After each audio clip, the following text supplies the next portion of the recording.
Yields back. Now recognize Mr. Griffith from Virginia for 5 minutes. Thank you very much, Mr. Chairman. I do appreciate it. I have in my all of the above policy, I have the 4 Ds: dig, drill, deregulate, and discover. Today's hearing obviously deals with discover, and do appreciate the work that you all are doing in trying to find ways that we can discover ways that we can continue to use coal, because I come from a coal mining region in central Appalachia. That being said, I've been very excited about the work that's been done by Dr. Fan at Ohio State University in regard to chemical looping. And as I understand it, last time I talked to him, he hadn't yet gotten the keys to the facility in Wilsonville, Alabama, but he was expecting to get that soon. My question is, because I see that as so exciting, because we end up with, I guess, whatever remnants left over, but it's a very pure burning process of the coal ash and carbon dioxide, so we eliminate most of the cost of the capture. So let's assume, for the sake of argument, that it is successful. We get to September and the experiment has worked as well as all of us could hope. What's next? Where do we go, and what does DOE do? And I appreciate Nettle's been involved in this project, and appreciate that. But what do you all do next to try to encourage industry to go to an even larger project and actually build a plant that would use this technology that doesn't have to be near lignite alone or any particular type of coal, but could be used anywhere in the United States or the world? Again, thank you for that question. And again, because Mr. Clara's organization does so much of that, I'll make sure he has time to answer in part. Chemical looping technology is an example of what we would call a second-generation technology in these different buckets. The work that's going on in Ohio is very exciting. We have another chemical looping project as well with Alstom in Connecticut. And in fact, we are in discussions right now with ARPA-E to take over that project and to see if we can't set it up at Wilsonville and give it a run.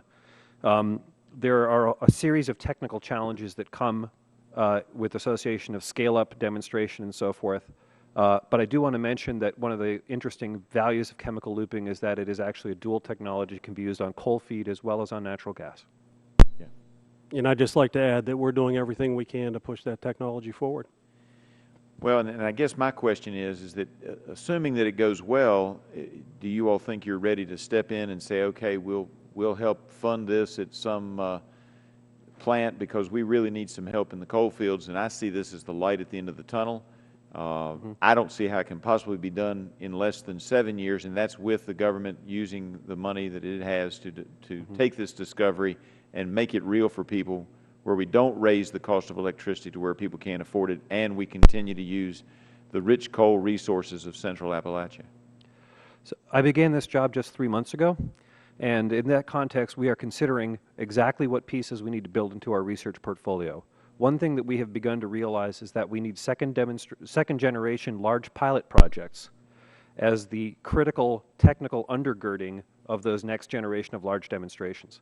We're trying to put together the technical considerations and specifications in partnership with NETL to figure out what that will look like in terms of technical work, milestones, and costs, so that we can bring forward those proposals in future budgets.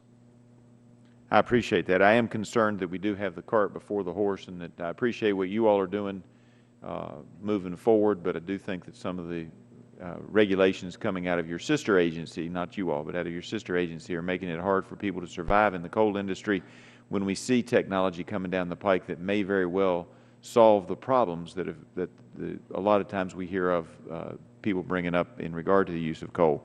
I would have to say, in September of 2012 testimony before the Energy and Power Subcommittee, a representative from Alstom, who you mentioned earlier, a maker of CCS-related technology, said that it is unaware that any supplier of CCS technology is ready or able to offer commercial guarantees for full-scale systems of carbon capture.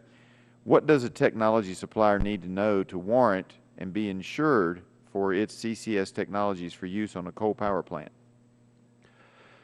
Thank you. Since that time, a number of those companies do now offer performance guarantees. In part, that's because we have run these large-scale pilots that they need to validate their technology, and more importantly, they've had installation in some of these large-scale demonstrations. That helps provide the confidence, along with other technology tools like advanced simulation, to allow them to put a performance guarantee and a wrapper around those facilities.